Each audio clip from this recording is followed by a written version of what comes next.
کہ ہماری ریاست پر حملہ کرنا جرم ہے یا نہیں؟ کوئی ہمیں بتا دے کہ مرکزی کردار جو گناہگار ہے اس کو سزا دینا ریاست کا کام ہے یا نہیں، اور کیا ان کی ریاستوں میں جب اس طرح کا کوئی فعل ہوتا ہے تو کیا انسانی حقوق کی آڑ میں دوسری ریاستیں ان کے مجرموں کو بچانے کی کوشش کرتی ہیں؟ جو کہ نہیں۔ تو پھر میں یہ سوال کرتا ہوں کہ اگر فارن فنڈنگ کیس جو کہ 11 سال سے آج تک بچا ہوا ہے فیصلے سے، نتیجہ نہیں اس کا کوئی سامنے آ رہا، تو اگر اس کا نتیجہ سامنے آنے دیا جاتا تو پھر ہمیں قوم کو بتانے میں آسانی ہوتی اور قوم کو پتہ چل جاتا کہ فارن فنڈنگ کیس میں جو اسرائیل انڈیا سے اربوں روپے کی انویسٹمنٹ اس شخص پر کی گئی، اس کو فنڈ دیا گیا، وہ بنی گالا کا محل خریدنے کے لیے نہیں، ہفتوں میں کروڑوں روپے خرچ کرنے کے لیے، عیاشی کے لیے، لگژری لائف گزارنے نہیں تھے، بلکہ انڈیا اور اسرائیل سے جو فنڈنگ ہو رہی تھی ان کا کام تھا، ان کا مقصد تھا، ان کا اس سے جو ڈیل تھا، جو معاہدہ تھا، وہ پاکستان کو نقصان پہنچانا تھا، جو وہ اربوں روپیہ اپنی افواج پر خرچ کر کے، اپنے انٹیلیجنس اداروں پر خرچ کر کے وہ مقاصد 70-75 سالوں میں حاصل نہ کر سکے جو انہوں نے اس سے آدھی قیمت اس پہ خرچ کر کے وہ مقاصد حاصل کر لیے 9-10 مئی کو۔ تو میں یہ کہوں گا کہ اگر آج بھی کوئی یہ سمجھے کہ 2017 کی جو 2017 سے پاکستان آئین کے مطابق نہیں چل رہا، تو نومبر 2022 میں بہت سے ادارے جو دباؤ میں آ کر وہ کھیل کھیل رہے تھے جو کہ پاکستان کے مفادات کے خلاف تھا،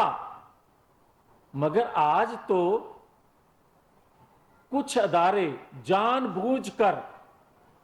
دباؤ میں خود کو محسوس کروا رہے ہیں، جبکہ حقیقت یہ ہے کہ دباؤ ان سے ہٹ چکا ہے، مگر جان بوجھ کے اگر وہ خود کو مفلوج کہتے ہیں یا بنائے ہوئے ہیں تو 9-10 مئی کے واقعے کے مجرموں کو دوسرے لفظوں میں سہولت کاری مل رہی ہے۔ آپ دیکھیں کہ پی ٹی آئی کا صدر پرویز الہی جب دہائی دیتا ہے عدالت کے اندر کہ میرا چیئرمین اور میرے وائس چیئرمین جماعت کے کو جو سہولت میسر ہے وہ مجھے بھی سہولت ملنی چاہیے، تو اگلے دن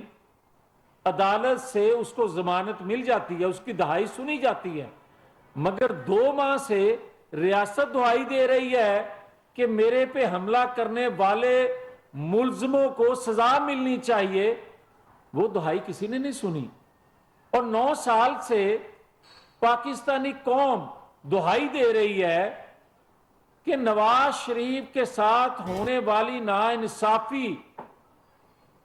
کا مداوع کیا جائے اور 2017 کے کرداروں کو سزا دی جائے جنہوں نے پاکستان کو مفلوج کیا،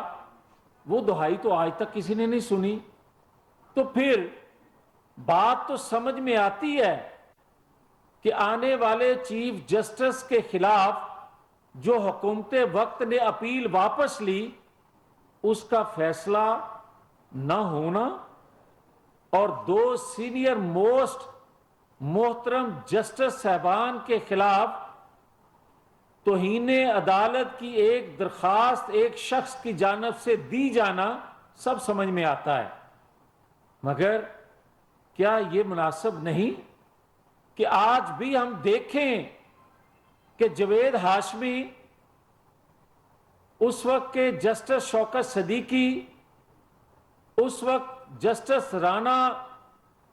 شمیم، جج Arshad Malik, P T I کے جنرل سیکرٹری اسد عمر، ایک انتہائی محترم وکیل، سینئر موسٹ وکیل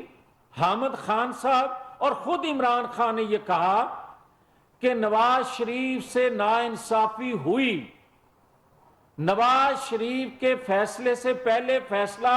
ہو چکا تھا اس کو نکالنے کا اور عمران خان کو لانے کا، کیا اس پر کسی نے کان دھرے؟ اور اگر یہ نہیں ہو رہا تو پھر مجھے کوئی بتائے کہ ریاست کو جن چیلنجز کا آج سامنا ہے اور میرے ادارے کے، ریاست کے ادارے کے چیف کو کوئی قتل کی دھمکی دلوانے کی سازش کرے یا قتل کی دھمکیاں دلوائے تو کیا ریاست اتنی کمزور ہے کہ اپنے ادارے کے چیف کو دھمکیاں دینے والے کو ابھی تک پکڑ نہ سکے؟ اور کیا ریاست ابھی تک یہ فیصلہ نہ کر پائے کہ 9-10 مئی کے مرکزی ملزم کو ملٹری کورٹ میں ٹرائل کرنا ہے یا سول کورٹ میں؟ ابھی تک یہ فیصلہ 2 ماہ میں نہ ہو سکے، اور اسرائیل اقوام متحدہ میں جانے کی بات کرے تو پھر بات سمجھ میں نہیں آ رہی کہ پاکستان مخالف قوتیں جو ہیں وہ کس حد تک پاکستان کے اندر اپنے پنجے گاڑنے کی کوشش کر رہی ہیں اس کے ذریعے۔ یاد رکھیں،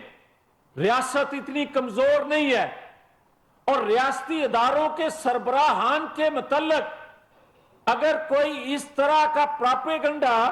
اس طرح کی منصوبہ سازی اور اس طرح 9-10 مئی کی طرح حملہ سازی کی کوشش کرے گا تو ایسا عبرتناک اس کا انجام کریں گے کہ دنیا یاد رکھے گی کہ کبھی فارن فنڈنگ کیس یا فارن فنڈنگ کر کے کسی پاکستان کے شخص کو اس قدر مضبوط نہیں کیا جا سکتا کہ پاکستان کی کوئی 9-10 مئی کی طرح چولہے ہلا کے رکھ دے۔ مگر میں یہ کہنا چاہتا ہوں کہ آج بھی وقت ہے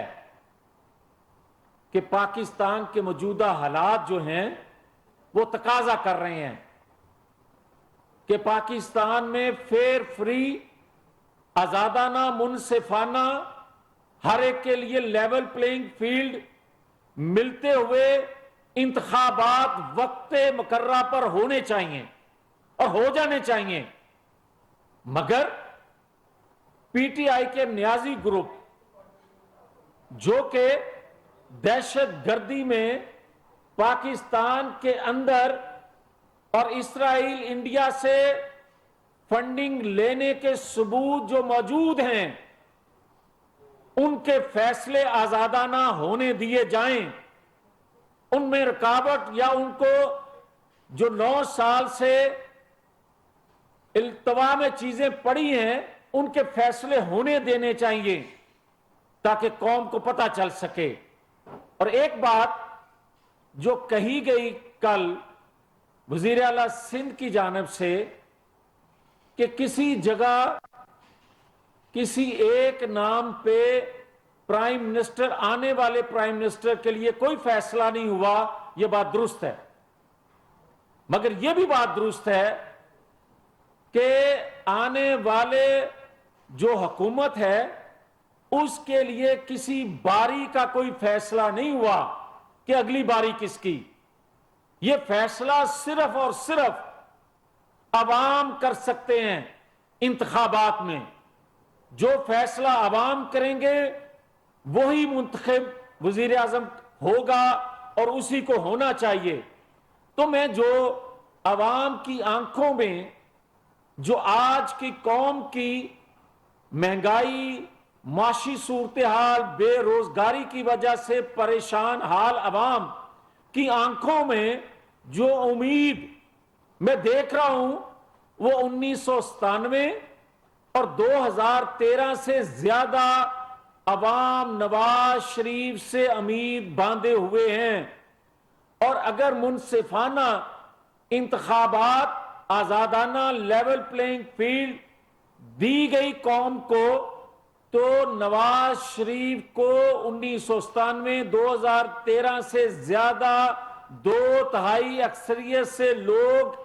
نواز شریف کو چوتھی بار منتخب وزیر اعظم کریں گے۔ وہ سمجھتے ہیں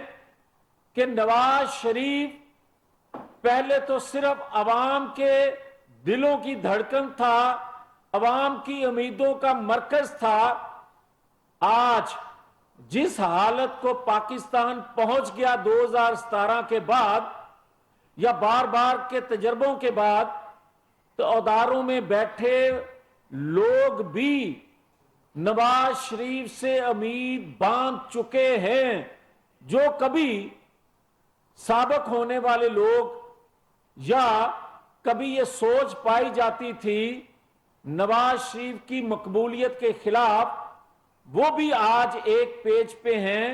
ایک سوچ پہ ہیں کہ عوامی سوچ کے ساتھ وہ بھی متفق ہیں کہ اگر نواز شریف کو موقع دے دیا جائے، عوام کی خواہشات کے مطابق آزادانہ حکومتی پالیسیاں بنانے کا موقع دے دیا جائے، تو 2 سال کے اندر اندر نواز شریف پاکستان کو 2017 کی طرح ایک ترقی کرتے پاکستان، اس ٹریک پر چلنے کے لیے نواز شریف پاکستان کو دوبارہ لا سکتا ہے۔ اور میں اس امید سے کہ پاکستان کے اندر انتخابات میں نواز شریف کو چوتھی دفعہ عوام نے منتخب کر لیا، تو سی پیک جو ہے وہ بڑی سپیڈ سے نہ صرف مکمل ہو جائے گا بلکہ اس کے ثمرات 2 سال کے اندر اندر قوم کی جھولی میں آئیں گے، جس سے خوشحالی پاکستان کے اندر آئے گی اور ڈالروں کی برسات ہوگی 2 سال کے اندر نواز